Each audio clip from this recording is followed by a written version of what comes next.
मैं कनाडा में एक बहुत अमीर औरत के घर ड्राइविंग करता था। इस औरत की बेटी को कहीं भी जाना होता तो वो मेरे साथ ही जाती। मैंने आज तक इस औरत की बेटी का चेहरा नहीं देखा, क्योंकि वो हर समय अपना चेहरा एक रुमाल से कवर किए रखती थी और आंखों पर भी काला चश्मा लगाया होता था। एक दिन मैं उसकी बेटी को बाजार लेकर गया तो वापसी पर वो मेरे साथ फ्रंट सीट पर बैठ गई।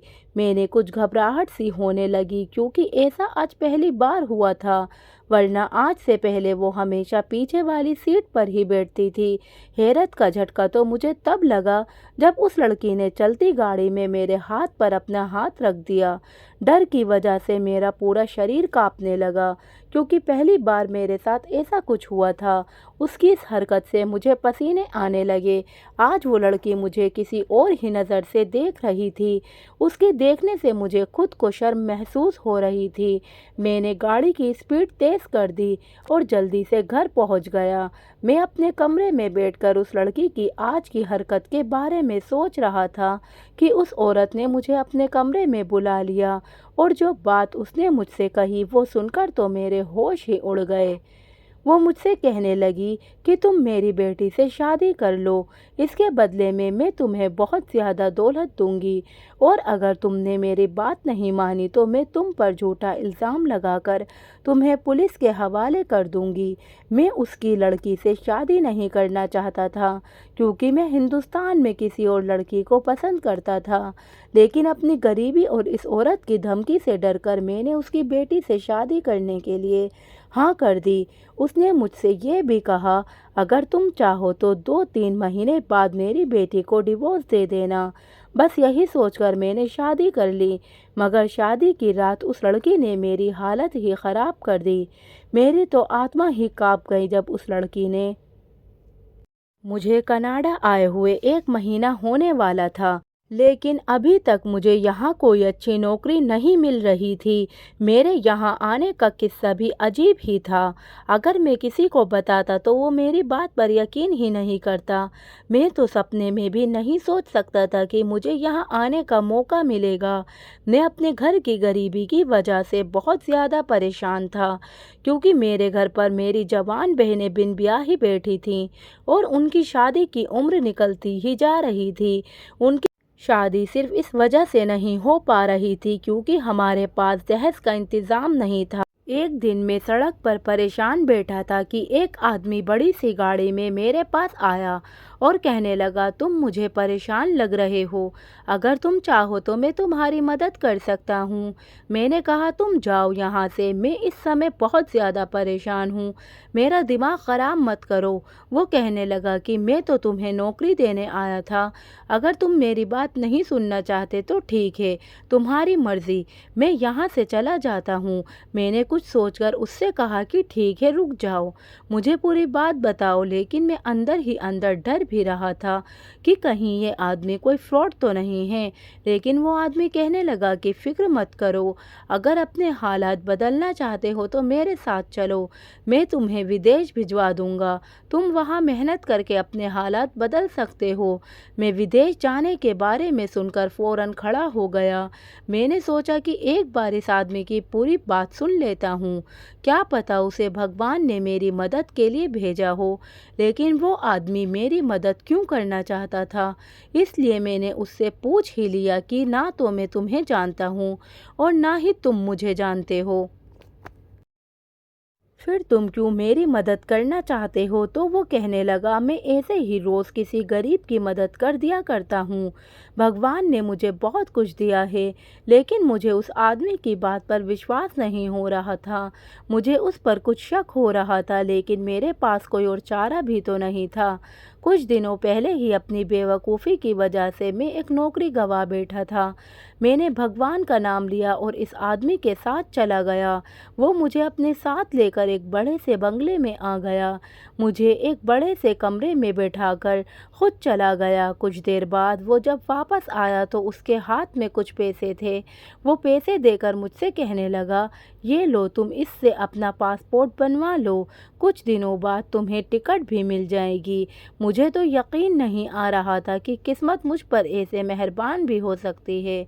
मैं उसी समय पैसे लेकर वहाँ से आ गया। अगले कुछ दिनों में मैंने पासपोर्ट बनवा लिया। पासपोर्ट बनवाने के बाद मैं इस आदमी के घर गया तो उसने मेरे हाथ में टिकट थमा दी और साथ में एक मोबाइल नंबर भी दिया और कहने लगा, कल तुम्हारी फ़्लाइट है, वहाँ जाकर इस नंबर पर कांटेक्ट कर लेना, तुम्हें नौकरी मिल जाएगी। मैं अपने घर वालों को बताकर कनाडा आ गया, लेकिन एयरपोर्ट से निकलने के बाद जब मैंने वो नंबर अपनी जेब में देखा तो मुझे नहीं मिला। मुझे एहसास हुआ कि मैंने वो नंबर खो दिया है। मेरे तो पैरों तले से ज़मीन निकल गई कि अब मैं क्या करूँगा। मैं तो यहाँ किसी को जानता भी नहीं था। पता नहीं वो आदमी कौन था जिसने मुझ पर एहसान करके मुझे यहाँ भेज दिया। मेरे पास उस आदमी का कोई नंबर नहीं था, लेकिन अब यहाँ आकर फंस गया। मैं बहुत ज़्यादा परेशान हो गया। पहले तो मैंने यहाँ मेहनत मजदूरी शुरू कर दी ताकि अपने पेट की भूख मिटा सकूं। मुझे यहाँ आए तीसरा महीना होने वाला था, लेकिन मैंने अभी तक अपने घर पर एक भी रुपया नहीं भेजा। मेरे लिए तो यहाँ पर अपना पेट पालना ही मुश्किल हो रहा था। जैसे तैसे करके मैं 2 वक्त की रोटी कमा रहा था। शायद भगवान को मेरे ऊपर तरस आ गया।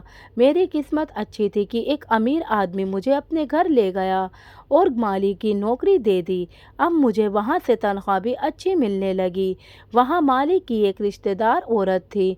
वो अक्सर उनके घर पर आती जाती रहती थी और वो जब भी आती तो मुझे घूर घूर कर देखती रहती।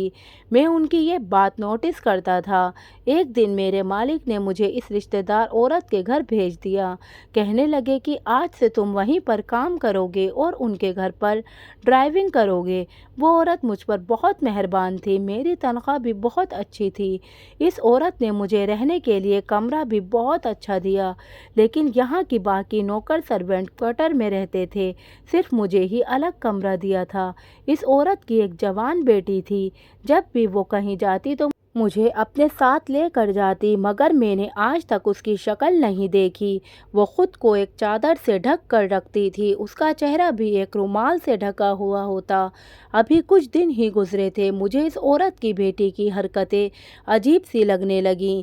जब भी वे मेरे साथ कहीं जाती तो गाड़ी में मेरे साथ आगे बैठ जाती और बहाने बहाने से मेरे करीब आने की कोशिश करती। मेरा हाथ पकड़ लेती, लेकिन मैं डर की वजह से चुप बैठा रहता, उससे कुछ भी नहीं कहता था। एक दिन उस औरत ने मुझे घर के अंदर बुलाया और मुझसे कहने लगी, तुम्हें अपनी बहनों की शादी के लिए कितने पैसे चाहिए?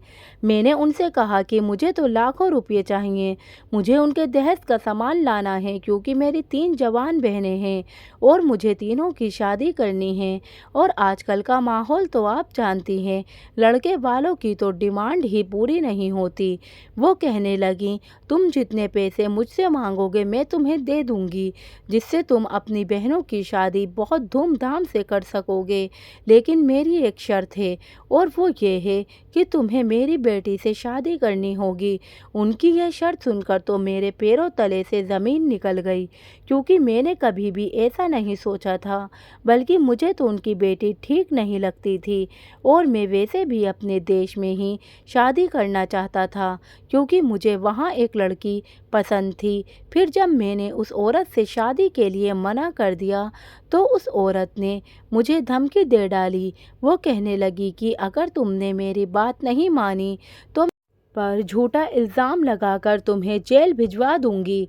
अब मेरे पास कोई भी चारा नहीं था, इसलिए मजबूरन मैं शादी के लिए तैयार हो गया। इस औरत ने मेरे सामने नोटों की गड्डियाँ रख दी और कहने लगी, असल बात यह है कि मेरी बेटी को तुम पसंद आ गए हो। वो तुम्हें बहुत सारी दौलत और शोहरत देगी। तुम जो मांगोगे वो तुम्हें देगी। तुम अपनी पूरी ज़िंदगी ऐश में गुजारोगे। तुम्हें कभी भी किसी चीज़ की कमी नहीं होगी। लेकिन शर्त यह है कि तुम शादी से पहले उसका चेहरा नहीं देख सकते। शादी के बाद ही तुम उसका चेहरा देखोगे। ये शर्त सुनकर मुझे थोड़ा अजीब सा लगा, मगर इतने सारे पैसे देखकर मैंने भी सोच लिया कि अब मैं ज़रूर उसकी बेटी से ही शादी करूँगा, क्योंकि इसके बदले वो मेरी ज़िंदगी बदल देगी और मेरी बहनों की भी शादी हो जाएगी। अब मेरे पास मना करने की कोई वजह ही नहीं थी। मुझे ढेर सारे पैसे और सारी ऐशो आराम मिल रहे थे और इतने सारे पैसों के बदले अगर मुझे किसी बदसूरत या किसी अपाहिज लड़की से भी शादी करनी पड़ी तो मैं उससे शादी कर लेता। ये घाटे का सौदा नहीं होता। मैंने उस औरत से बहुत सारे पैसे लेकर अपने घर हिंदुस्तान भेज दिए ताकि मेरी बहनों की शादी जल्द से जल्द हो सके। इस सारे केस में मुझे एक बात पर शक हो रहा था, इस औरत की बेटी की शक्ल मैंने आज तक नहीं देखी थी और दूसरी बात यह थी कि वो मुझसे ही अपनी बेटी की शादी क्यों करना चाहती थी। कोई तो वजह ज़रूर थी जो वो मुझसे छुपा रही थी। यही बात सोच सोच कर मेरा तो दिमाग खराब हो गया। एक दिन वो औरत कहने लगी, 2 हफ्ते बाद तुम्हारी और मेरी बेटी की शादी है। वो शादी से पहले ही यहाँ आ जाएगी, लेकिन तुम उसका चेहरा शादी के बाद ही देखोगे। इस औरत ने मुझे बताया कि मेरी बेटी कुछ दिनों के लिए अपनी मासी के पास दूसरे देश चली गई। जैसे ही वे वहाँ से वापस आएगी, उसी दिन तुम्हारी शादी उससे हो जाएगी। मैंने भी हाँ में सिर हिला दिया। मुझे लग रहा था कि औरत हमारी शादी बहुत ही सादगी से करवाएगी, लेकिन इस औरत ने तो इतनी धूमधाम से शादी की तैयारियां शुरू कर दी थी कि मैं हैरान रह गया। सारे फंक्शन इतने ज़बरदस्त थे कि मैं सोच भी नहीं सकता था। सारी तैयारियां हो चुकी थीं और फंक्शन भी हो रहे थे, लेकिन उनकी बेटी अभी तक नहीं आई थी। अब मुझे शक हो रहा था कि क्या ये बिल्कुल शादी के समय पर ही आएगी। और यही हुआ। बारात वाले दिन सुबह सुबह मैंने अपने कमरे की खिड़की से देखा, एक बड़ी सी गाड़ी से एक लड़की निकलकर अंदर घर के चली गई और हमेशा की तरह उसने खुद को एक चादर से ढक रखा था और उसका चेहरा भी ढका हुआ था। वे इसी औरत की बेटी थी जो अब मेरी पत्नी बनने वाली थी, मगर उसने आज भी अपने चेहरे पर रुमाल ढका हुआ था। ये सब कुछ देखकर मैं हैरान हुआ। फिर सोचा कि चलो जो भी है, अब शादी में कुछ ही समय बचा है और शादी के बाद ये राज भी खुल जाएगा। अब मुझे शादी का इंतज़ार था। मैंने अपने घर पर इस शादी के बारे में किसी को भी कुछ भी नहीं बताया। मैंने सोचा था कि पता नहीं ये शादी कितने दिन तक चलेगी। मैं अपने घर वालों को कुछ भी बताकर परेशान नहीं करना चाहता था। हमारी शादी हो गई और शादी के बाद दुल्हन को मेरे कमरे में पहुंचा दिया गया। मैंने बहुत बेताबी से दुल्हन का चेहरा देखने के लिए उसका घूंघट हटाया। जैसे ही उसका चेहरा मैंने देखा तो मेरे तो होश उड़ गए। उस औरत ने कहा था कि मैं तुम्हारी शादी अपनी बेटी से करवाऊंगी, मगर ये दुल्हन के रूप में जो लड़की मेरे सामने बैठी थी वो कोई और लड़की नहीं थी, बल्कि वो तो मेरे मुंह से चीख निकलते निकलते रुक गई। मेरा पूरा शरीर कांप रहा था और फिर एकदम मेरे सामने मेरा अतीत आ गया। जब मैं हिंदुस्तान में था, मेरा नाम आयुष और मैं एमए करने के बाद नौकरी के लिए मारा मारा सड़कों की धूल छान रहा था। हर नौजवान की तरह मेरा भी हिंदुस्तान से बाहर रहने का सपना था। मोबाइल पर बाहर रहने वालों की ज़िंदगी की वीडियो देख देख कर मेरा भी सपना हो गया था कि काश मेरा भी किसी बाहर के देश में वीज़ा लग जाए और मैं भी वहीं रहने चला जाऊं। मैं सबसे बड़ा भाई था और मुझसे छोटे 5 बहन और भाई थे। कभी कभी तो मुझे अपने माता पिता पर भी बहुत गुस्सा आता था कि उन्हें इतने बच्चे पैदा करने से पहले अपने ऊपर और अपने घर के हालात को और हमारी गरीबी को देख लेना चाहिए था। क्या था अगर वो कम बच्चे पैदा कर लेते, कम से कम मेरी ज़िंदगी तो आसान होती। घर का बड़ा बेटा होने के नाते मेरे कमज़ोर कंधों पर बहुत सारी जिम्मेदारियां थीं। मैंने एमए के बाद ही नौकरी करनी शुरू कर दी। सुबह में मैं कॉलेज जाता और शाम में मैं जॉब करता था। ऐसे ही मैंने अपनी पढ़ाई कंप्लीट कर ली और फिर नौकरी के लिए सड़कों की धूल छाननी शुरू कर दी। लेकिन आज के समय में नौकरी मिलना कोई आसान काम नहीं। बड़ी मेहनत के बाद और बहुत मुश्किल से एक बड़े साहब के यहाँ ड्राइवर की जॉब मिल गई। सैलरी भी अच्छी खासी थी, इसलिए मैं खामोश से वहाँ काम करने लगा। सुबह 7 बजे से ही मैं अपनी नौकरी पर चला जाता था और साहब की बेटी को दफ्तर छोड़ने चला जाता। कभी दोपहर को 2 बजे तो कभी शाम को 5 बजे मैं मैडम को ऑफिस से घर वापस लाता। मुझे इसके अलावा और कुछ काम नहीं था। बाकी समय में भी फ्री ही रहता, क्योंकि मेरा काम सिर्फ साहब की बेटी को ऑफिस छोड़ने जाना और लेने जाना था। साहब की बेटी ने हमेशा अपना चेहरा कवर किया हुआ था। मैंने अभी तक उसका चेहरा नहीं देखा था और ना ही मुझे देखने की कोई ख्वाहिश थी, क्योंकि मैं वहाँ पर सिर्फ अपना काम करने जाता था और मैं नहीं चाहता था कि मेरी किसी हरकत की वजह से मैं इस नौकरी से निकाला जाऊं, क्योंकि मेरे घर के हालात भी ऐसे नहीं थे कि कुछ दिन भी घर बैठकर खा सकूं। मेरे दोस्त मुझे समझाते थे कि अपने मालिक की बेटी को अपने प्यार के जाल में फंसा लो, क्योंकि वे एक करोड़पति बाप की बेटी है और तुम भी कुछ कम स्मार्ट नहीं हो। अगर उसे एक बार तुम पसंद आ गए तो सारी ज़िंदगी तुम्हारी मौज में कटेगी। मैं उनकी इस बात के बारे में कभी कभी सोचता और मेरे दिल में ये ख्याल आता कि मैं ऐसा ही करूं, क्योंकि ये अमीर होने का शॉर्टकट और बहुत ही आसान तरीका था। लेकिन मैं डर की वजह से मालिक की बेटी के सामने नज़र तक नहीं उठा सकता था। इस लड़की ने भी कभी मुझसे बात करने की कोशिश नहीं की, बल्कि मुझे तो ऐसा लगता था कि वे शायद गूंगी है, क्योंकि इस 1 महीने के बीच में मैंने उसे बात करते हुए कभी नहीं सुना था। मेरे दोस्त मुझसे कहते कि तुम खुद ही बात करने की कोशिश कर लिया करो, क्या पता वो जवाब दे दे। एक दिन मैंने बहुत हिम्मत से उससे बात करने की कोशिश की और पूछा, मैडम मुझे कल की छुट्टी चाहिए, कल मैं आपको छोड़ने और लेने नहीं आ पाऊँगा, मुझे कुछ ज़रूरी काम है। मैंने सोचा कि वो मुझसे कुछ तो कहेगी, पूछेगी कि क्यों छुट्टी करनी है, क्या वजह है या तुम्हें क्या काम है, लेकिन उसने तो मुझसे एक शब्द भी नहीं कहा और सिर्फ अपना सर हाँ में हिला दिया। मुझे खुद पर बहुत गुस्सा आया। मैंने सोचा कि क्यों मैं इस पत्थर दिल लड़की से अपना सर टकरा रहा हूँ। मुझे नहीं लगता कि ये किसी भी सूरत में मेरे जाल में फंसेगी। अगले दिन मैंने जानबूझकर छुट्टी कर ली, क्योंकि मैं मैडम से छुट्टी की बात कर चुका था। अब मेरे पास छुट्टी करने के अलावा कोई और चारा भी नहीं था। मैंने सोचा, अगर छुट्टी करके अगले दिन जाऊंगा तो वो मुझसे ज़रूर पूछेंगी, कल तुम्हें क्या काम था।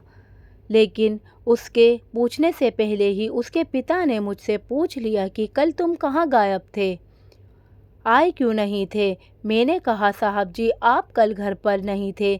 मैंने मैडम साहिबा को बता दिया था कि मुझे कुछ ज़रूरी काम है, इसी वजह से मैं कल नहीं आ सकता। साहब ने कहा कि अच्छा ठीक है, मगर अगली बार छुट्टी लेनी हो तो मुझे ज़रूर बता कर जाना। मेरी बेटी से तुम्हें कुछ बात करने की ज़रूरत नहीं है, आगे से ये बात ध्यान रखना। मैं उनकी बात पर हैरान होकर सोचने लगा कि साहब अपनी बेटी से इस कदर नाराज़ क्यों रहते हैं। मैंने कभी भी उनको मैडम से प्यार से बात करते हुए नहीं देखा था। एक दिन घर के पुराने नौकर से मालूम हुआ कि वो साहब की बेटी नहीं है, बल्कि साहब के भाई की बेटी है। उनका नाम खुशबू है, लेकिन सब उसे रिया मैडम कहते हैं। वैसे तो वो किसी और देश में रहती है, मगर साल के कुछ महीने यहाँ गुजारती है।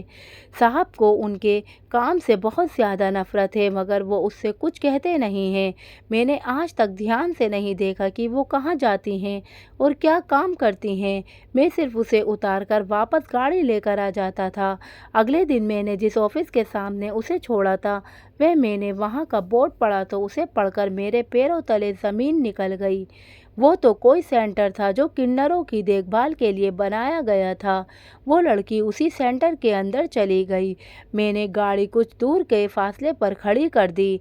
कुछ देर बाद कुछ किन्नर वहाँ से बाहर निकले तो मैंने एक आदमी से पूछा कि यहाँ की मालकिन कौन है, तो उसने मुझे बताया कि रिया मैडम है। बहुत बड़े घराने से उनका ताल्लुक़ है, वो बहुत अमीर हैं और एक बहुत अच्छी लड़की है। वो यहाँ पर किन्नरों को पढ़ाने आती हैं। मैं उनसे बहुत इम्प्रेस हुआ। सोचा कि रिया मैडम कितनी अच्छी हैं, इन्हें किन्नरों का कितना ख्याल है। अब वो मुझे सच में बहुत अच्छी लगने लगी। मैंने धीरे धीरे उनसे बात करनी शुरू कर दी। कुछ दिनों में ही वो मेरे साथ घुल मिल गईं। अब अक्सर हमारी बातचीत होती रहती थी। अब वो गाड़ी में बैठते ही अपने चेहरे से इस रुमाल को हटा लिया करती थी और पूरे रास्ते में हमारी बातें होती रहती थीं। मुझे भी उनके चाचा की तरह उनका किन्नरों के लिए काम करना अच्छा नहीं लगता था, लेकिन मैं उनसे ये बात नहीं कह सकता था। अब मुझे लगने लगा कि वह भी दिल ही दिल में मुझे पसंद करने लगी हैं। बहुत जल्द हमारी मुलाकातों की खबर साहब जी यानी रिया मैडम के चाचा जी की नज़रों में आ गई। एक दिन उन्होंने मुझे अपने घर बुलाया और मुझसे कहने लगे, क्या तुम जानते हो रिया की असलियत क्या है? अगर तुम रिया की असलियत जान जाओगे तो उल्टे कदमों यहाँ से भाग जाओगे। उससे मिलना तो दूर, उसका चेहरा तक देखना पसंद नहीं करोगे। मैंने उनसे कहा कि ऐसी क्या सच्चाई है रिया मैडम की? मैं तो उनसे शादी करना चाहता हूँ। मालिक मेरी बात सुनकर मुझे अजीब नज़रों से देखने लगे और कहने लगे कि वो कोई लड़की नहीं है, बल्कि वो तो एक किन्नर है। वो ना कोई मर्द है, ना ही कोई औरत, बल्कि वो तीसरी जाति से ताल्लुक़ रखती है। तुम उससे कैसे शादी कर सकते हो? यह सुनकर तो जैसे मेरे सर पर पूरा आसमान टूट पड़ा। मैं सोचने लगा कि मुझे रिया का उन लोगों से लगाव देखकर ही समझ जाना चाहिए था कि उसकी सच्चाई क्या है। जब भी वो उन लोगों के साथ होती थी तो यही लगता था कि वो भी इन्हीं लोगों का एक हिस्सा है, मगर मैंने कभी उस पर शक करने का सोचा भी नहीं था। इस आदमी ने मुझसे सच ही कहा था। मैं रिया की सच्चाई सुनकर उल्टे कदम वहां से भाग गया। रिया से हर तरीके का रिश्ता नाता मैंने ख़त्म कर लिया। अब मेरा उसके साथ कोई कांटेक्ट नहीं रहा, क्योंकि उसने मेरे साथ इतना बड़ा धोखा किया था। उसकी सच्चाई जानने के बाद मैं उसकी शक्ल तक नहीं देखना चाहता था। मैंने तो वो नौकरी भी छोड़ दी, लेकिन वो नौकरी छोड़कर मैंने जगह जगह की ठोकरें खाईं। बहुत कठिनाइयों के बाद मेरी किस्मत मुझ पर मेहरबान हुई और मैं कनाडा चला आया। लेकिन मुझे नहीं पता था कि यहाँ आने के बाद मेरी किस्मत में क्या लिखा है। अपनी शादी के लिए हाँ करते हुए मेरे दिमाग में दूर दूर तक भी रिया का ख्याल नहीं आया, मगर जो सोचा नहीं था वो हो गया। इस समय मेरी दुल्हन के रूप में कोई और नहीं बल्कि रिया ही मेरे सामने मेरी दुल्हन बनकर बैठी थी। जितना हैरान मैं उसे देखकर हुआ था, उतना ही वो भी मुझे देखकर हैरान हो गई। मैंने अपना सर दोनों हाथों से थाम लिया। मैं तो ये सोच सोच कर पागल हो रहा था कि मैंने एक किन्नर से शादी कर ली। मुझे तो चक्कर आने लगे, लेकिन अब मेरे पास कोई और रास्ता नहीं था। मैं मैडम के पैसे ले चुका था और अपने घर पर भी भेज चुका था और उन्हीं पैसों से मेरी बहनों की शादी की तैयारियां भी चल रही थी। अगर मैंने मैडम से पैसे नहीं लिए होते तो मैं इसी समय वहां से भाग जाता। मेरी मजबूरी और मेरे लालच ने मुझे आज कहां से कहां लाकर खड़ा कर दिया था कि मैंने एक किन्नर से शादी कर ली और अब एक किन्नर मेरी पत्नी के रूप में मेरे सामने बैठी थी। मैंने गुस्से में आकर उसे अपने कमरे से निकाल दिया। वो कुछ नहीं बोली और खड़ी हो गई और अपनी माँ के पास चली गई। जैसे ही वो कमरे से बाहर गई, मैंने उसी समय अंदर दरवाज़ा लॉक कर लिया। मैं उसको अपने कमरे में 1 मिनट के लिए भी बर्दाश्त नहीं कर सकता था। पूरी रात मेरी जागते हुए गुजरी। जैसे ही सुबह हुई तो मेरी सास मेरे पास आई और मुझे धमकी देकर बोली, चुपचाप मेरी बेटी को अपना लो और फंक्शन के लिए तैयार हो जाओ, वरना तुम्हें पता है ना मैं तुम्हारे साथ क्या कर सकती हूँ। मैं तुम्हें जेल भिजवा दूंगी। तुम्हें अपनी बाकी की सारी ज़िंदगी वहीं काटनी पड़ेगी। सोचो तुम्हारे परिवार वालों का क्या होगा। अब मैं मजबूर होकर अपने परिवार वालों की खातिर उठकर खड़ा हुआ और फंक्शन के लिए तैयार हो गया, क्योंकि मैं जानना चाहता था कि इस औरत की पहुँच बहुत दूर दूर तक है। वो मेरे साथ कुछ भी कर सकती थी और मैं वहाँ किसी भी को भी नहीं जानता था। जब मैं बाहर गया और मैंने रिया को तैयार देखा तो वो कहीं से भी किन्नर नहीं लग रही थी।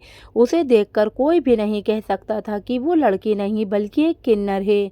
मैं बहुत उलझ कर रह गया था। फंक्शन ख़त्म होने के बाद रात को मैं कमरे से बाहर निकलकर लॉन में आ गया। तब मेरी सास मेरे पास आई और प्यार से मुझसे कहने लगी, तुम यहाँ बाहर क्यों खड़े हो? मैंने उनसे बहुत गुस्से में कहा कि आपने मुझे धोखा दिया है। आपने मुझसे कहा था कि मेरी शादी आपकी बेटी से होगी, यानी एक लड़की से, लेकिन आपने मुझे धोखा दिया और मेरी शादी एक किन्नर से करवा दी। आपने मेरी मजबूरी का फ़ायदा उठाया। वो कहने लगी, तुम्हें किसी ने गलत खबर दी है, मेरी बेटी किन्नर नहीं है, बल्कि सच्चाई कुछ और ही है जो तुम नहीं जानते। मैंने गुस्से में कहा कि मुझे कोई सच्चाई नहीं सुननी, बस आप मेरी जान छोड़ दें। इससे पहले मेरी सास मुझसे कुछ कहती, रिया कमरे से निकल कर आई और बोली, ठीक है, 2 महीने बाद तुम मुझे डिवोर्स देकर वापस हिंदुस्तान जा सकते हो और मेरी माँ ने तुम्हें जितने भी पैसे दिए हैं वो भी तुमसे वापस नहीं लिए जाएंगे, लेकिन मेरी एक और शर्त है। मैं रिया की यह बात सुनकर बहुत ज़्यादा खुश हो गया कि चलो 2 महीने बाद ही सही, मेरी जान तो छूट जाएगी। इसके लिए उसकी शर्त यह थी कि दूसरे लोगों के सामने मुझे उसका एक अच्छा पति बनने का नाटक करना होगा, क्योंकि अभी हमारी शादी हुई थी और हमें रोज़ दावतों पर जाना पड़ रहा था। मैं बहुत हैरान होता और सोचता रहता कि यहाँ कनाडा में कोई भी रिया की असलियत नहीं जानता कि वो क्या है। इन 2 महीनों के अंदर मैंने उस पर पूरी नज़र रखी, लेकिन मुझे कोई भी ऐसी वैसी बात नहीं पता चली। दिन के समय मुझे हर वक्त उसके पास रहना पड़ता था, लेकिन रात होते ही मैं दूसरे कमरे में चला जाता और वो अपने कमरे में जाकर सो जाती। ऐसे ही करते करते 2 महीने पूरे हो गए। मैंने डिवोर्स के पेपर तैयार करवा लिए। मेरी सास मुझसे कहने लगी कि तुम एक बार फिर से सोच लो, अभी भी समय है। तुम सच्चाई नहीं जानते हो, वरना ऐसा ना हो कि जब तुम्हें सच मालूम हो तो तुम्हारे पास पछताने के अलावा और कोई चारा ना बचे और तुम हाथ मलते रह जाओ और अपने किए पर ज़िंदगी भर पछताते रहो। मैं समझ गया था कि वो मुझे रोकने के लिए ऐसे हथकंडे इस्तेमाल कर रही है। वो मुझे इमोशनल ब्लैकमेल करके अपनी बेटी के साथ ही रखना चाहती है, लेकिन मैं हिंदुस्तान वापस जाने का फ़ैसला कर चुका था। मैं उसे डिवोर्स देकर वापस आ गया। अब यहाँ आकर मुझे एक नए सिरे से अपनी ज़िंदगी की शुरुआत करनी थी। यहाँ मेरे पास कोई नौकरी भी नहीं थी, इसलिए मैंने मेहनत करनी शुरू कर दी। जो मेरे दिल में सपने थे वो सब ख़त्म हो गए। 3 साल की कड़ी मेहनत करने के बाद मैं एक छोटा सा बिजनेस खड़ा करने में कामयाब हो गया। इसी काम के सिलसिले में एक बड़े ब्रांड के ऑफिस में मीटिंग करने मुझे अपने दोस्त की कंपनी में जाना पड़ा, तो वहाँ उस ऑफिस में रिया को देखकर बहुत ज़्यादा हैरान रह गया और ये जानकर तो मैं दंग ही रह गया कि अब वो मेरे दोस्त की पत्नी है। मैंने अपने दोस्त को सबके सामने खींचकर कहा कि ये तुमने क्या किया, तुमने किससे शादी कर ली। मेरा दोस्त मेरे हाथ पकड़कर मुझे उसी समय दूसरे कमरे में ले गया और मुझसे कहने लगा, यहाँ ड्रामा करने की ज़रूरत नहीं है।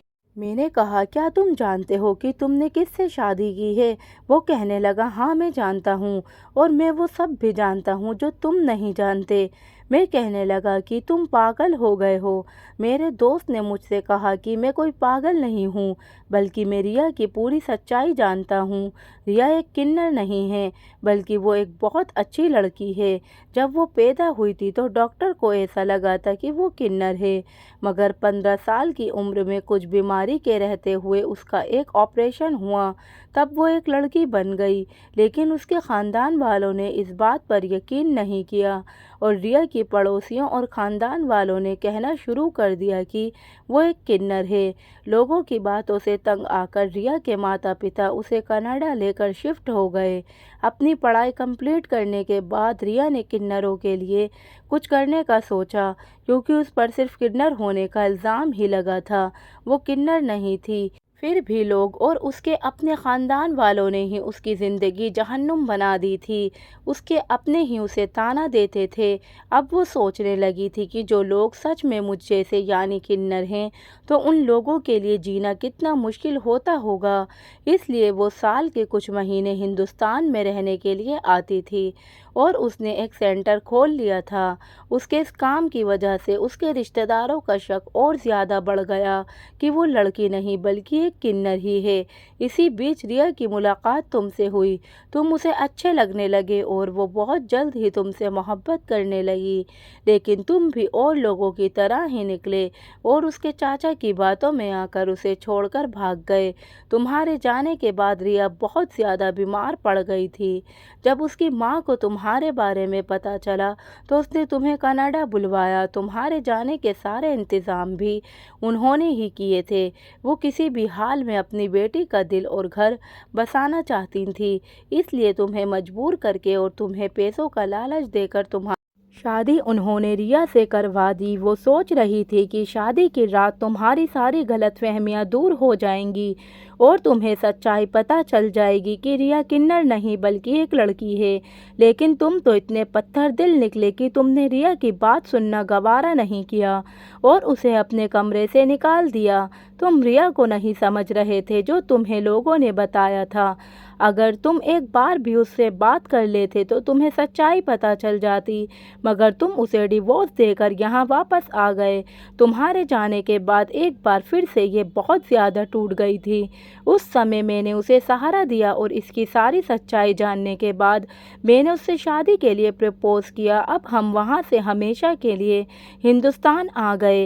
ये सारी बातें मुझे खुद रिया ने अपने मुंह से बताई थी ताकि कल को मैं उसे तुम्हारी तरह छोड़ कर ना चला जाऊं।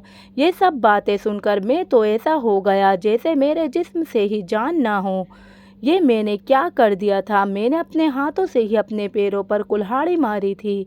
मेरा दोस्त 6 सालों से विदेश में धक्के खा रहा था, लेकिन उसे कोई अच्छी नौकरी नहीं मिली थी और अब रिया से शादी करने के बाद वो आज इतनी बड़ी कंपनी का मालिक बन बैठा था।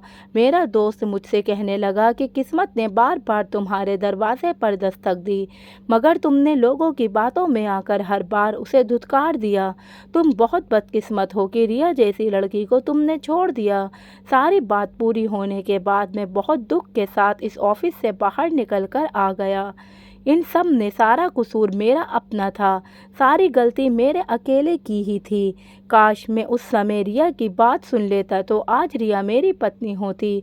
मैंने तो उसके साथ बहुत गलत किया था, इसलिए शायद भगवान ने उसे मुझसे दूर करके उसे एक अच्छे जीवन साथी का साथ दे दिया था। अब मेरे पास पछतावे के अलावा और कुछ भी नहीं।